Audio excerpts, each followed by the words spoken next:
We're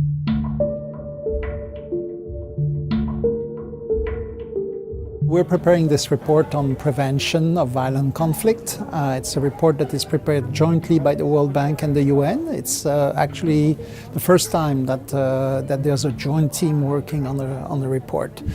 And it's all the sort of establishment in the UN working on peace building. So it's DPKO, DPA, the UNDP, PBSO. So it's a large endeavour. And this report is a commitment of the World Bank to our funders. We had a record replenishment for IDA 18th, the fund we have for the poorest country.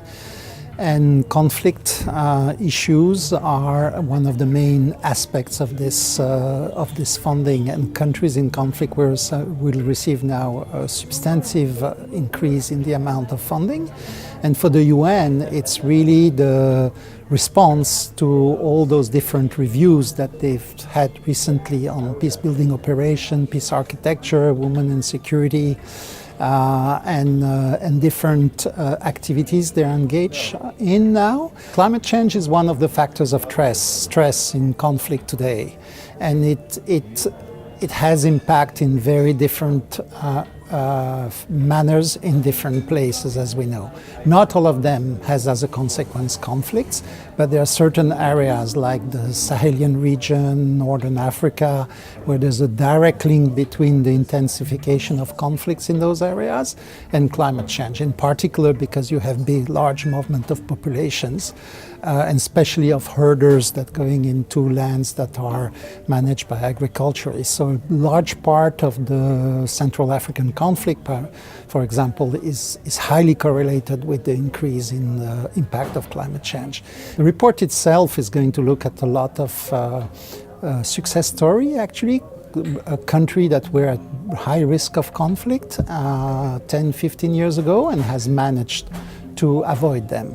And we're going to try to document what they did, what has been done right, what has been the role of UN, other donors, and what seems to have worked. There's this general idea that prevention does not work at the moment, and it's not true. It's because we don't hear about the success story, the Indonesia, the Tunisia, the Niger, the Ghana, all those countries that had real risks but have managed to avoid big deflagration up to now. For example, there's a very large project now that is actually partly funded by the World Bank in the Sahel in the north that look at livestock development.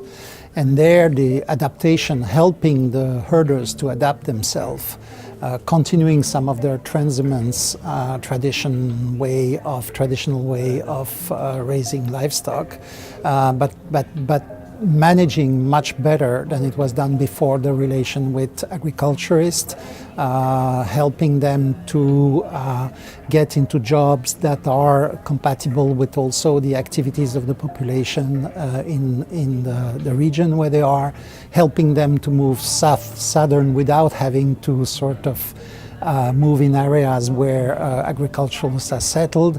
That's one example. But there are a number of other examples that people are starting to work on that try to deal with the connections between conflict and environment. I hope that the international community will be able to become more flexible, less doctrinary, more adaptable, listening more to what seems to work or not work from their partners in country, and that will be able to be less fragmented, more united, and more in a listening mode than we have been up to now.